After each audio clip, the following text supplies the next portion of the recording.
ముందు విలేకరుల ముందు ఖచ్చితంగా ప్రామిస్ చేసి చెప్తున్నాను, ఇది నేను చేసి చూపిస్తాను.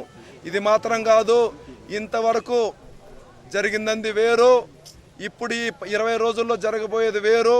మీరందరూ కూడా లైట్గా తీసుకోవద్దండి.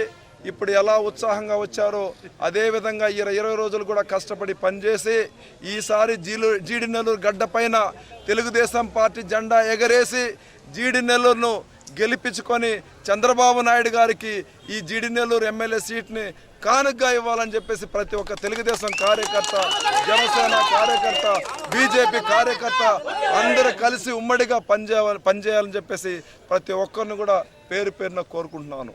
సో కాబట్టి జీడి నెల్లూరు మార్పు కోరుకుంటుంది. దానికి సిగ్నల్ ఈరోజే చూశారు. పల్లిపట్టు నుంచి గంగాధర నెల్లూరు దద్దరిల్లింది. అదేవిధంగా జీడి నెల్లూరు ప్రజలు కూడా మార్పు కోరుకుంటున్నారు. ఖచ్చితంగా 20 రోజుల్లో మార్పు వస్తుంది.